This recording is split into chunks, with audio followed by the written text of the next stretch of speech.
The stars had never lied. For millennia, the oracles of Varus had guided empires, predicted wars, and shaped destinies. Their crystalline temples were carved into the bones of dead comets. Their voices carried across the void, unchallenged and absolute. None dared question their visions. So when the high oracle of Varus fell into a trance and declared, "In 7 cycles, humanity will burn. Their world will shatter. Their screams will echo through the cosmos, unheard and unanswered." The galaxy believed. The Council of 17 signed their treaties in silence, their alien eyes reflecting cold pity. Some celebrated, others mourned, but none doubted. Humanity, small, young, reckless, was doomed. The human who refused to listen. Commander Elias Kale had seen enough war to know when a fight was lost, but he had also seen enough lies to recognize the stench of fatalism. He stood in the oracle's chamber, light refracting from the crystal shards that floated weightlessly around her. The alien seer's body glowed faintly, veins filled with silver fire. Her voice layered with echoes of 1,000 futures.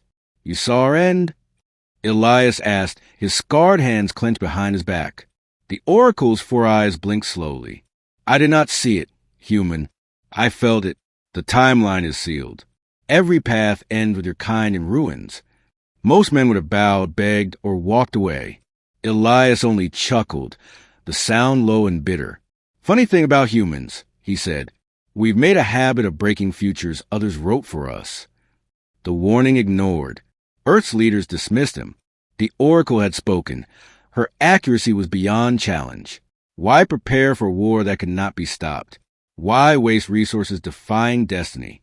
But Elias couldn't forget the fire in her words, the weight of inevitability pressing against his chest. He began digging.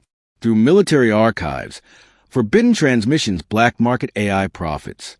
And in the dust of forgotten databanks, he found it. A name. The Harrower. An ancient weapon. Older than most civilizations. Born from the minds of a species now extinct. It was said to devour suns, drink atmospheres, and leave worlds hollow shells. And according to the oracle's fragmented visions, it was coming for Earth. The oracle's doubt. When Elias returned to Varus, the oracle should have cast him out. Humans were not allowed to approach her twice. Yet when she looked at him, something unsettled stirred in her visions. "You should not be here," she whispered. "Your persistence is anomalous." Elias set a data slate at her feet. "I've seen your Harrower. Tell me I'm wrong." Her silver blood seemed to still. "That word is forbidden. It has not been spoken in 1,000 years. And yet it's moving toward Earth." The oracle closed her eyes. She had lived 100 lifetimes in the span of her visions. But for the first time in centuries, she felt fear.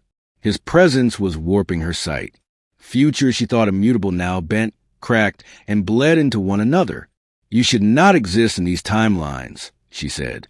"You are a fracture." Elias smiled grimly. "Good. Let's break them wider." The human plan. The Harrower fed on energy. Stars, shields, reactors. To fight it head-on was suicide. But Elias was human, and humans had never fought fair. He rallied mercenaries, smugglers, even enemies of Earth. Promises of gold and revenge brought fleets together that should have torn each other apart. And at the heart of it all, the oracle stood beside him. Her crystalline crown dimming with every vision she tore apart to keep pace with his improvisations. "You twist the strands faster than I can read them," she confessed one night as their ragtag fleet drifted in the void. "That's called adaptability," Elias said. "Our curse and our gift." The coming of the Harrower. They first saw it at the edge of the Kepler Rift. It was not a ship, not truly. More like a moon carved into a beast. Its surface crawling with black metal tendrils, its core glowing with the stolen fire of a dozen suns. It moved without engines, a leviathan drifting with purpose. Entire fleets had vanished before its shadow. As it loomed closer, the mercenaries quailed.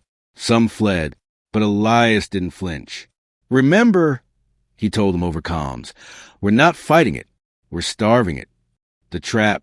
They lured the Harrower into the rift, a graveyard of dead stars and unstable wormholes. Elias had hidden charges across asteroid fields. designed to mimic reactor signatures. The harrower lunged for each one, devouring false energy sources while the fleet stayed hidden. But it wasn't enough. The beast adapted. Its tendrils grew sharper, reaching farther, sniffing out real ships among the bait. The fleet began to crumble. Screams filled the commnet. The Oracle trembled, her crystal shards shattering one by one.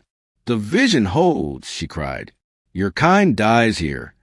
Elias locked eyes with her, his voice like steel. "Then stop seeing. Start fighting." The impossible choice. The only way to kill the harrower was to feed it something it couldn't swallow. A star.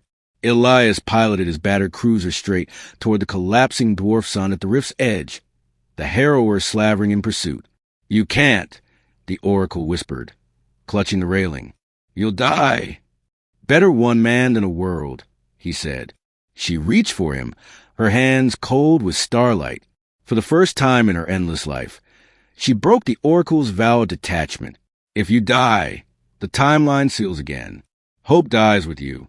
Elias grinned through blood and smoke. "Then pray I'm as stubborn as they say." The starfall, engines screaming, shields gone, Elias dove straight into the dwarf sun's corona. The harrower followed, tendrils lashing greedily. At the last second, Elias triggered the failsafe. His cruiser's reactor, overcharged beyond safety, ignited. The dwarf sun flared. For one blinding moment, the rift became a second dawn. The harrower screamed, not with sound, but with gravitational shock waves that tore ships apart for light years. Its tendrils writhed, black metal melting, collapsing inward as the sun devoured it whole. Then silence. The harrower was gone, the future unwritten. When the light cleared, no trace of Elias remained, only debris drifting where his ship had been. The Oracle wept, her vision shattered. For the first time in history, the strands of fate were blank. No endings, no beginnings, only possibility. She returned to her temple, silent. The galaxy whispered to the human who had defied destiny, who had slain the unkillable. And on Earth, children looked up at the stars not with fear of doom, but with fire in their eyes. Because one man had proved the future was not a prison. It was a choice.